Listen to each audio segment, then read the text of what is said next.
नमस्कार, मी अश्विन बापट. पैसा झाला मोठामध्ये आपल्या सगळ्यांचं मनापासून स्वागत. यंदाची मकर संक्रांत बाजारातल्या गुंतवणूकदारांना खरोखरच अच्छे दिन घेऊन आली आहे. सेन्सेक्स 30,000च्या जवळपास पोहोचलाय. अगदी कुणाच्याही ध्यानीमनी नसताना रिझर्व्ह बँकेने व्याजाच्या दरामध्ये कपात केली. तिकडे युरोपात सेंट्रल बँकेने सप्टेंबर 2016 पर्यंत महिना 60 अब्ज युरोंची बॉन्ड्स खरेदी करून तिथल्या अर्थव्यवस्थेला नवी उभारी देण्याचा कार्यक्रमही सुरू केलाय. आंतरराष्ट्रीय नाणेनिधीने भारताचा आणि चीनचा विकास दर येत्या आर्थिक वर्षात सारखाच राहील असंही भाकीत वर्तवलंय. आणि त्यामुळेच बाजाराला आलेले अच्छे दिन यापुढेही कायम राहतील अशीच अपेक्षा आहे. पण या बाजारातल्या कंपन्या या सगळ्या उभारीसाठी योग्य आहेत का? सध्याच्या रॅलीमध्ये सध्या ज्यांना भाग घेता आला नाहीये त्यांना आता या बाजारात उतरणं किती जोखमीचं आहे, या सगळ्या विषयी आता आपण बोलणार आहोत. आणि त्यासाठी आपल्या सोबत आहेत युटीआय म्युच्युअल फंड्सच्या व्हाईस प्रेसिडेंट स्वाती कुलकर्णी आणि आपले गुंतवणूक सल्लागार निखिल नाईक. या दोघांचंही आपण स्वागत करूया. सगळ्यात सुरुवातीला मी स्वाती मॅडमकडे जाईन. स्वाती मॅडम, बाजार ज्या वेगाने वाढतोय तो वेग तुम्हाला अपेक्षित होता का? थोड्याफार प्रमाणात अपेक्षा होती म्हणायला काही हरकत नाही, कारण ज्या पद्धतीने इकॉनॉमिक इम्प्रूव्हमेंट होत होती, जी सायक्लिकल इम्प्रूव्हमेंट आपण म्हणू शकतो, आणि त्याच्या जोडीला जो गव्हर्नमेंटचा जे आपल्याला मॅन्डेट मिळाली, जी मला वाटतं 1984 नंतर ही पहिल्यांदा अशी स्ट्रॉंग मॅन्डेट आपल्याला मिळाली. गव्हर्नमेंटचे जे काही एफर्ट्स चालू आहेत की औद्योगिक विकासाला चालना देण्याच्या दृष्टीने, गव्हर्नन्स इम्प्रूव्हमेंटच्या दृष्टीने, आणि जे काही ऑन ग्राउंड चेंजेस रिक्वायर्ड आहेत बिझनेस सेंटिमेंट इम्प्रूव्ह होण्याच्या दृष्टीने, त्या गोष्टींना बघता हे सगळं इक्विटी मार्केटसाठी पूरक ठरलं. कमॉडिटी प्राइसेसमध्ये जे करेक्शन आलं, विशेषतः जे कच्च्या तेलामध्ये जे करेक्शन आपण बघितलं, ते डेफिनेटली एक सुखद आश्चर्य आपण म्हणू शकतो की ज्याच्यामुळे इंडियाचा जो करंट अकाउंट डेफिसिट आहे, जो आपण इम्पोर्ट बिल कमी झाल्यामुळे, कारण 70% आपली जी क्रूड ऑइलची रिक्वायरमेंट आहे ती इम्पोर्ट्सच्या द्वारा नेहमी आपण भरून काढतो, तर त्या दृष्टिकोनातनं त्याच्यामुळे जे करंट अकाउंट डेफिसिटवरचं प्रेशर कमी झालं, करन्सीवरचं प्रेशर कमी झालं, आणि ह्यामुळे India as such equity markets हे कायम ग्लोबल इन्व्हेस्टर्सच्या रडारवर राहिले. ह्या गोष्टीमुळे मला वाटतं ह्या रॅलीला चालना मिळाली. अजून एक रिसेंटली जी गोष्ट घडली की जी IMFनी world global growth downward revise केली 3.8% पासून 3.5% वर, तर त्या ह्याच्यात US ची ग्रोथ अपवर्ड रिव्हिजन केलेली आहे, आणि इंडियाची जी ग्रोथ एस्टिमेट आहे तर FY16 साठी त्यांचं एस्टिमेट आहे 6.3%. सो आता त्याच्यामुळे चायनाच्या बरोबरीने इंडियाची ग्रोथ ही एक इम्पॉर्टंट मानली जाईल, आणि त्याच्यामुळे कदाचित जे इंटरेस्ट आहेत इंडियन इक्विटी मार्केटमध्ये ते राहिलेले दिसतात, आणि ती रॅली आपण त्यामुळे ते एक्सप्लेन करू शकतो. निश्चित. याच संदर्भात आपण निखिल सरांकडे जाऊया. निखिल नाईक सर, तुमचं या संदर्भातलं काय ऑब्झर्वेशन आहे, काय मत आहे? आणि मुख्य म्हणजे सामान्य गुंतवणूकदारांमध्ये या वेगाविषयी खूप आश्चर्य व्यक्त होते. तुमच्याकडे जे इन्व्हेस्टर्स येतात त्यांच्या नेमक्या काय भावना आहेत या संदर्भात? अजूनही छोटे गुंतवणूकदार तेवढे आकर्षित होताना दिसत नाहीये. छोट्या गुंतवणूकदारांमध्ये अजूनही स्केप्टिसिझम म्हणजे साशंकता आहे मार्केट्सला घेऊन. मला असं वाटतं, जसं स्वाती मॅडम म्हणाल्या की आपण 2013 मध्ये थोडंसं रिवाइंड करून बघितलं तर 2013 मध्ये सिच्युएशन काय होती, तर पॉलिटिकल वातावरण एवढं फेवरेबल नव्हतं, म्हणजे डिमांड नव्हती, प्लस सरकारकडनं कुठेतरी सपोर्ट मिळत नाही अशी उद्योगांची भावना होती. तुम्हाला भारतामधला व्याजदर आणि US मधला व्याजदर जेव्हा वाढत होता तेव्हा आपण पैसे बाहेर जाताना बघितले आपण ऑगस्ट 2013 मध्ये मोठ्या प्रमाणावरती. सो सगळ्या गोष्टी अनफेवरेबल होत्या, आणि इथे कुठेतरी असं वाटत होतं की ह्या सगळ्या गोष्टी अनफेवरेबल असल्यामुळे कदाचित पुढे काही होणार नाही, आणि ह्या सगळ्या याच्यामध्ये गुंतवणूकदार कुठेतरी दुरावला गेला होता. 2-3 वर्ष 4 वर्ष रिटर्न्स येत नव्हते. आपण लक्षात घेतलं पाहिजे 2013चे रिटर्न्स पॉझिटिव्ह होते वर्षाच्या शेवटी, पण हे कुठेतरी रिअल एस्टेट, गोल्ड ह्याच्या रिटर्न्स मध्ये ते दुर्लक्षित झाले होते. आणि सडनली मार्केट्स नेहमी असंच असतं की सरप्राईज देतं. 2014 मध्ये आपण जेव्हा रिटर्न्स बघतो पहिल्यांदा आपल्याला बघायला मिळतं की आता रिटर्न्स एवढे येताना दिसतात पोर्टफोलिओज मध्ये, किंवा गुंतवणूक छोटी गुंतवणूक केली असेल त्यामध्ये कुठेतरी रिटर्न येताना दिसतात. त्यामुळे अजूनही संशयाचं वातावरण छोट्या गुंतवणूकदारांमध्ये आहे. मात्र ज्या मोठ्या गुंतवणूकदारांना आम्ही भेटत आहोत त्यांना कुठेतरी ही भावना आहे की त्यांच्याकडनं ही बस मिस नाही झाली पाहिजे आणि ते आता सडनली आपण बघतोय आणि FISच्या फिगर्स देखील बघतोय आणि हीच मला वाटतं कुठेतरी भावना FISच्या फ्लोज मधनं पण दिसते की 2013 मध्ये पूर्णतः दुर्लक्षित झालेला हा देश हा सडनली 2014 मध्ये एकच असा फेवरेट देश इमर्जिंग कंट्रीज मध्ये दिसतोय आणि त्यांना असं वाटतंय की आता ह्यातनं मिस नाही व्हायला पाहिजे म्हणून सगळेजण धाव घेताना दिसत आहेत. मोठे गुंतवणूकदार देखील बाजाराकडे धाव घेताना दिसत आहेत. त्यांना ते आता मिस करायचं नाही असं थोडंसं कुठेतरी सुरू झालंय. मात्र छोटे गुंतवणूकदार अजूनही संशयाचं वातावरण आहे आणि आपण एक बघितलं पाहिजे की मार्केट्सनी 21 जानेवारी 2008 नीचांक होता आणि 21 जानेवारी 2015 हा सर्वोत्तम पातळी गाठली होती आतापर्यंत हिस्टॉरिकल पातळी होती. पण त्याचा 29,000चा कुठेही आपण न्यूजपेपर हेडलाईन्स नाही बघितले मोठ्या प्रमाणात किंवा गुंतवणूकदार कुठे डिस्कस करताना दिसले नाहीत कारण ते पूर्णतः दुर्लक्षित राहून गेलं. कारण अजूनही कुठे ना कुठेतरी संशयाचं वातावरण की इक्विटी मार्केट्स शेअर बाजारात रिटर्न्स येत नाहीत ही भावना आहे. जेव्हा 3 वर्ष होतील 4 वर्ष होतील रिटर्न्स सातत्याने दिसतील तेव्हा कुठेतरी आपल्याला हे दिसेल की हे रिटर्न्स आपल्याला येताना म्हणजे मग गुंतवणूकदार परत आकर्षित होताना आपल्याला दिसू शकतो. पुन्हा एकदा आपण स्वाती मॅडमकडे व्याजदराचा मुद्दा घेऊन जाऊया. स्वाती मॅडम, व्याजाच्या दरामध्ये कपात झाल्यावर बाजारात ही रॅली आली आहे तर खरं आहे, पण त्या व्यतिरिक्त या संदर्भात काही फॅक्टर्स दिसतात तुम्हाला? मला वाटतं ही जी रेट रिडक्शन जे झालं ते एक थोडंसं मला वाटतं थोडं एक बजेटच्या सुमारास किंवा त्याच्यानंतर येईल किंवा आधी येईल अशी जी चर्चा चालू होती. एकंदरीत इन्फ्लेशन कमी झाल्यामुळे RBIला ती आता फॅसिलिटी मिळाली त्या दृष्टिकोनातनं. इंटरेस्ट रेट कट होणं हे डेफिनेटली एक इम्पॉर्टंट साईन आहे कारण RBIनी पॉलिसीमध्ये असंही म्हटलं आहे की आता एकदा जर त्यांनी कट करण्याचा स्टान्स घेतला तर तो स्टान्स ते सहसा बदलणार नाहीत. तर त्याच्यामुळे एक डिरेक्शन मार्केटला मिळाली आहे की इंटरेस्ट रेट या घटनेपासून कदाचित डाऊनवर्ड ट्रेंडमध्ये राहतील.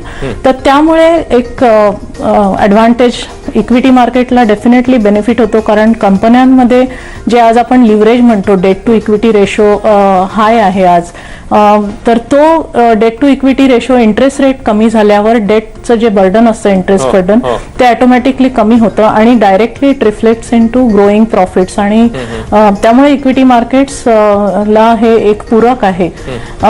रेट कटच्या व्यतिरिक्त मला वाटतं की ज्या गोष्टी अपेक्षित आहेत जसं की इन्शुरन्समध्ये FDI येऊ शकतं किंवा जे कोल रिलेटेड जे गव्हर्नमेंटनी काही आता पावलं उचललेली आहेत की कोल अलोकेशन त्यांना प्रायव्हेटाईज पण करायचंय, ओपन ट्रान्सपरंट सिस्टीम आणायच्या आहेत. शिवाय लँड ॲक्विजिशनच्या दृष्टीने काही पावलं उचलली गेली आहेत. GST इम्प्लिमेंटेशन अशा काही ज्या गोष्टी आहेत ह्या गोष्टींकडे बघून सुद्धा कदाचित मार्केटमध्ये ज्या लोकांचा 3 ते 4 वर्षाचा व्ह्यू आहे त्यांना ह्या लेवलपासून सुद्धा मार्केटमध्ये इंटरेस्ट आहे.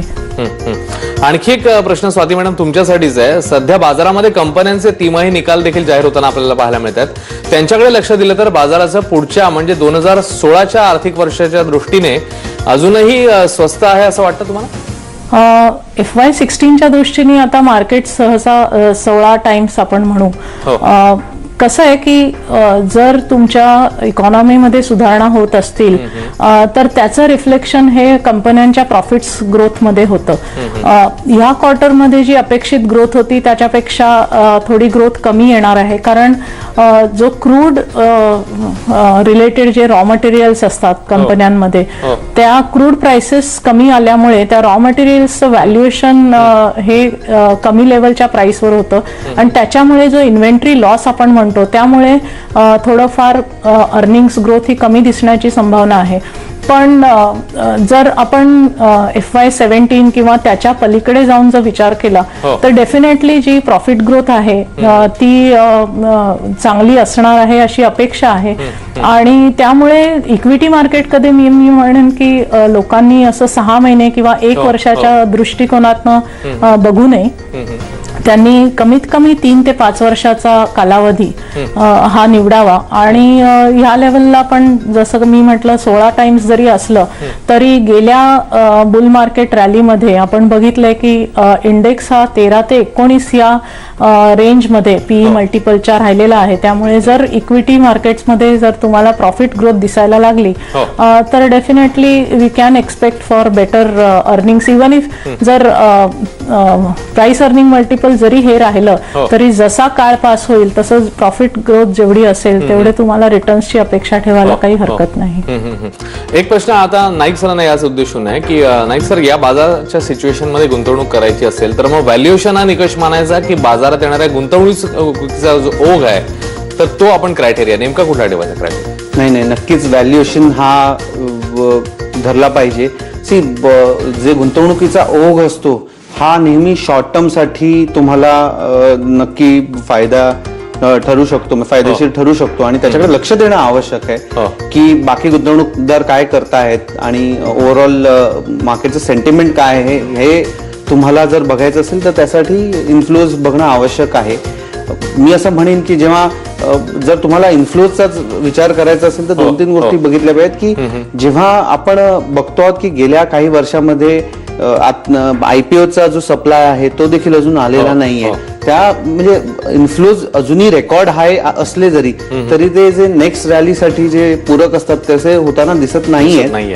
तरी देखील मला असं वाटतं की व्हॅल्युएशन इज द की. म्हणजे जर तुम्ही एखादी गोष्ट राईट प्राइसला विकत घेतली तर ती नेहमीच तुम्हाला फायदेशीर ठरण्याचे चान्सेस जास्त असतात. तुम्ही मिस्टेक करण्याचे पॉसिबिलिटी कमी असते. त्यामुळे valuation is always the key.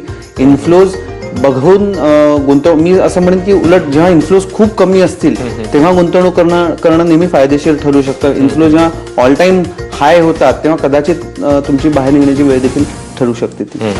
निश्चित. एक छोटासा ब्रेक इकडे आपण घेणार आहोत. ब्रेक नंतर या दोन्ही तज्ञांकडून आणखी काही महत्वाच्या मुद्द्यांवर आपल्याला जाणून घ्यायचंय. एक छोटासा ब्रेक पाहत राहा एबीपी माझा.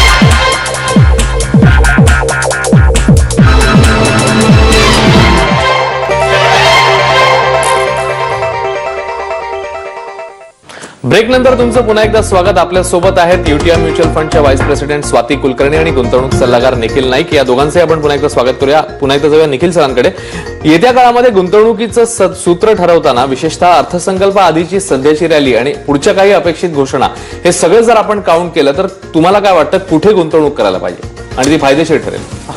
जसं मी एकतर आपण बघितलं पाहिजे की अर्थसंकल्पामध्ये येणाऱ्या घोषणा कुठेतरी डिस्काउंट होत राहतील मार्केटमध्ये. आता सरप्राइझिंगली कसं होत आहे की आपण असं म्हणतोय की मार्केट्स एवढे वरती गेलेत कारण ते मार्केट्सनी कुठेतरी बजेटच्या चांगल्या गोष्टी एक्सपेक्ट करून डिस्काउंट केल्या होत्या. पण सडनली आता आपण बघतो की ऑइल प्राइसेसचे रेट्स कमी होताना दिसत आहेत. म्हणजे आतापर्यंतचे जे व्हॅल्युएशन वरती जात होतं, मार्केट वरती जात होतं तर आपल्याला ते असं म्हणता येत होतं की गव्हर्नमेंटच्या येणाऱ्या घोषणा डिस्काउंट होत होत्या. पण मग सडनली एक पॉझिटिव्ह सरप्राईज येत होतं की ऑइल प्राइसेस कमी झाले. आता ECBचं नवीन हे आलं की लिक्विडिटी परत मार्केटमध्ये येईल आणि याच्यामध्ये गेल्या आठवड्याभरात मार्केट्स 4% वरती गेले. केवळ एक म्हणजे ECBच्या इझी मॉनिटरी पॉलिसीमुळे, क्वांटिटेटिव्ह इझिंगमुळे परत मार्केट्स वरती गेले. सो मार्केट्सला कुठनं तरी असं होत आहे कुठेतरी की any news is becoming a good news. आणि there are lot of good news also. खूप सारख्या गुड न्यूज देखील येताना दिसत आहेत मार्केटला आणि प्रत्येक गुड न्यूज वरती मार्केट्स वरती जाताना आपल्याला दिसतंय. मात्र ह्यामध्ये मी नक्की असं सांगेन की येत्या बजेटमध्ये जर फार मोठ्या अपेक्षा ठेवल्या आपण, कारण बजेट देखील ही तारेवरची कसरत नक्कीच ठरणार आहे. ऑफकोर्स ह्या वेळेला भरपूर अशा पॉझिटिव्ह गोष्टी सरकारकडे आहेत. जसं ऑइलमुळे फिस्कल करंट अकाउंट डेफिसिट कमी झाल्यामुळे बराचसा स्कोप त्यांना राहणार आहे बऱ्याचशा गोष्टी करण्यासाठी. मात्र हे सगळं करताना आपण बघणं आवश्यक आहे की हे सगळे लॉंग टर्म प्रोजेक्ट्स असणार आहेत. मग ते पॅन आउट लॉंग टर्म होणार आहेत. असं काही होणार नाही की बजेट नंतर परत चित्र पूर्णतः चेंज होईल. सो कुठे तरी मला असं वाटतं की जर आपण ह्या सगळ्या गोष्टींना फार जास्त डिस्काउंट करत गेलो तर थोडंसं काही काळासाठी निराशा देखील येऊ शकेल. त्यामुळे मला वाटतं ह्या दोन गोष्टींचा विचार करून गुंतवणूक करणं आवश्यक आहे. ओके, आपण पुन्हा एकदा स्वाती मॅडमकडे जाऊया. स्वाती मॅडम, सध्याच्या बाजाराला अनेक ट्रिगर आहेत पण भविष्यामध्ये तुम्हाला सगळ्यात महत्वाचा क्रुशल ट्रिगर कोणता वाटतो? आपण हा प्रश्न म्हणजे एक दोन पद्धतीने याच्याकडे बघू शकतो की ग्लोबल लेवलवर काय चाललेलं आहे. तर तुम्ही म्हणाल्याप्रमाणे जे काय बॉन्ड बाईंग प्रोग्राम्स अनाऊन्स केलेत, जसं की ECBनी काल $1.3 ट्रिलियन अनाऊन्स केलेलं आहे. तर ते किंवा जपाननी पण पूर्वी हे अनाऊन्स केलेलं आहे. बऱ्याचशा नेशन्समध्ये इंटरेस्ट रेट कट होत आहेत. तर हा जो सगळा भाग आहे की इकॉनॉमी त्यांच्या इम्प्रूव्ह होईपर्यंत सपोर्ट करायची त्यांची तयारी आहे. त्याच्यामुळे ग्लोबल लिक्विडिटी जी आपण म्हणतो ती बिनाईन किंवा सॉफ्ट राहते. US मध्ये फेड रेट इन्क्रीज होण्याची शक्यता आहे, असे ती बोलली जाते. ती शक्यता साधारण जून ते डिसेंबर ह्या काळात होण्याची शक्यता आहे. ते एक निगेटिव्ह म्हणू शकतो, येऊ शकतं मार्केटवर एक शॉर्ट टर्म. त्याच्यामुळे डॉलर रिलेटेड असेट्समध्ये एक ओघ वाढू शकतो. पण ते कारण जर आपण सध्या बाजूला ठेवलं तर आपण अंतर्गत ज्या गोष्टी मार्केटला ट्रिगर म्हणून बघू शकतो त्या म्हणजे एकतर आपला जो फिस्कल डेफिसिट 4.1% जो टार्गेट होता तो आता अचिवेबल वाटतोय. कारण सबसिडी बर्डन जे आहे, ती ऑइल सबसिडी बर्डन, हे एक भरपूर आपल्याला मला वाटतं की आपण सुखद आश्चर्य आहे की ते ऑइल सबसिडी बर्डन कमी झालेलं आहे. त्यामुळे फिस्कल कन्सॉलिडेशन जे आपण म्हणतो ते अचीव करण्यात थोड्याफार प्रमाणात गव्हर्नमेंट सक्सेसफुल झालेलं असेल. ती एक पॉझिटिव्ह गोष्ट झाली. दुसरी पॉझिटिव्ह गोष्ट म्हणजे GST राबवण्याच्या दृष्टिकोनातनं जे स्टेट आणि सेंटरमध्ये इंटरॅक्शन्स चालू आहेत आणि जे प्रयत्न चालू आहेत, तर FY17 मध्ये अगर GST इम्प्लिमेंट झालं तर बऱ्याचशा सेक्टर्समध्ये टॅक्स इन्सिडन्स कमी होण्याची शक्यता आहे आणि प्रॉफिट वाढण्याची शक्यता आहे. फिस्कल इम्पॉर्टन्स असा आहे त्याचा की तुमचं GDP tax to GDP ratio हा वाढण्याची शक्यता आहे. एक स्टेडी फ्लो रेव्हेन्यूचा गव्हर्नमेंटला मिळू शकतो.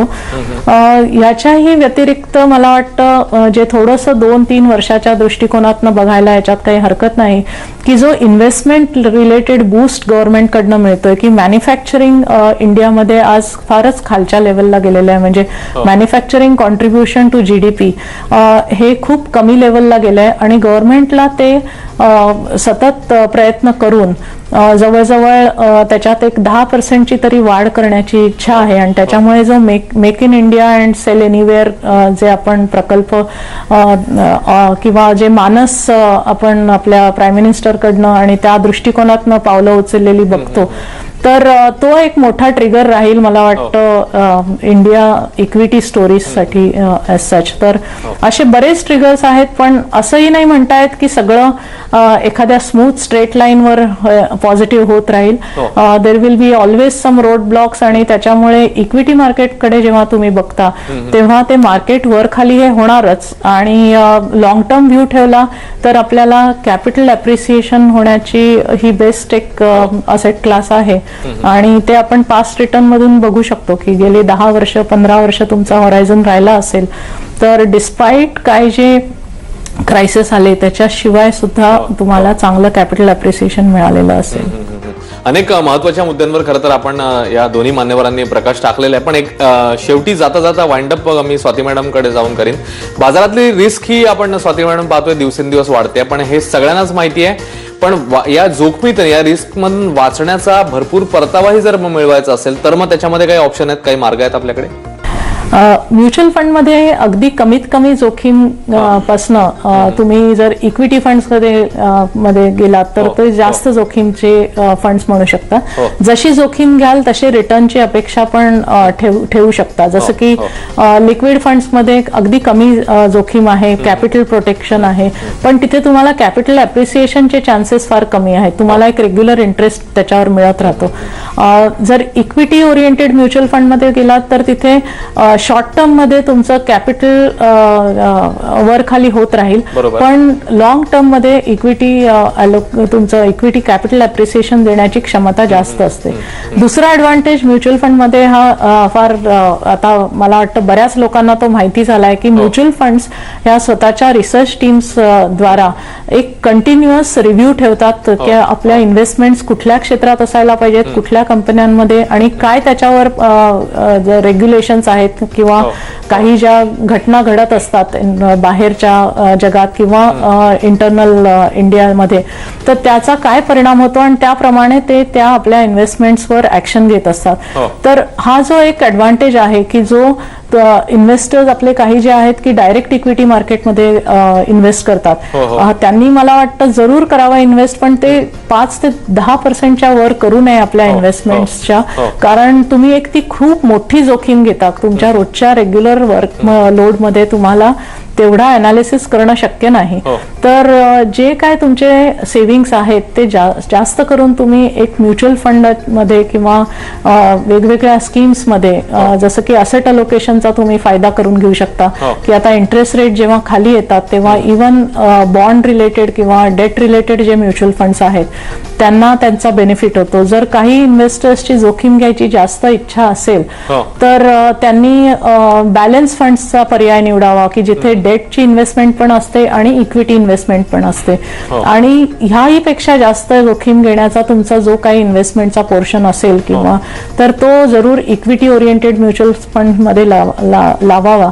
आणि माझं एकच म्हणणं आहे की तुमचा जे काय हा इन्व्हेस्टमेंटचा अप्रोच आहे तो जसं रिअल इस्टेटमध्ये आपण इन्व्हेस्ट केल्यावर लगेच 1 वर्षांनी किती प्राइसेस आहेत आणि त्यातून एक्झिट व्हायचा विचार करत नाही.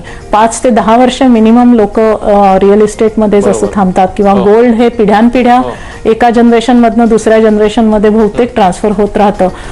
तर तसा अप्रोच इक्विटीमध्ये एक 5 ते 10 वर्षाचा ठेवला तर नक्कीच तुम्हाला इक्विटी म्युच्युअल फंड कडनं चांगलं बेनिफिट मिळण्याची अपेक्षा ठेवता येईल. आणि तो अप्रोच ओव्हरऑल आपला जे देशाचा आज उद्दिष्ट आहे की इन्व्हेस्टमेंट ही ग्रो व्हायला पाहिजे, आणि इन्फ्रास्ट्रक्चर म्हणा किंवा मॅन्युफॅक्चरिंग म्हणा, तर ती जर आपल्याला वाढवायची असेल आणि ओव्हरऑल GDP ग्रोथ 8 ते 9%च्या लेवलला आपल्याला पाहायचा असेल तर डोमेस्टिक सेव्हिंग्स आणि इन्व्हेस्टमेंट्स हा खूप मोठा भाग आहे, जो की आता फायनान्शियल सेव्हिंग्स रेट्स ह्या गेल्या 2-3 वर्षात 22-23% वरनं 18% वर पडलेला आहे. तर हे फिजिकल सेव्हिंग्स जे आपण गोल्ड आणि रिअल इस्टेट ह्याकडे जास्त गेल्या 2-3 वर्षात ओढ राहिलेली होती, ती मला वाटतं आता फायनान्शियल इन्स्ट्रुमेंटकडे येणं फार जरुरी आहे.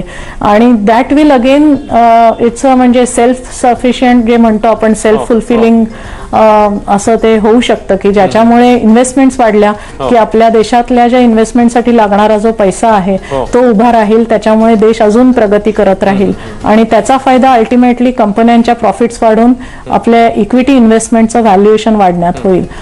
तर असा एक अप्रोच मला वाटतं ह्या दृष्टिकोनातनं घेणं सोयीस्कर ठरेल.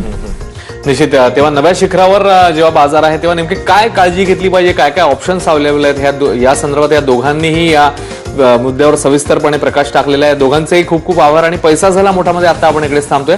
ताज्या घडामोडींसाठी पाहत राहा ABP माझा.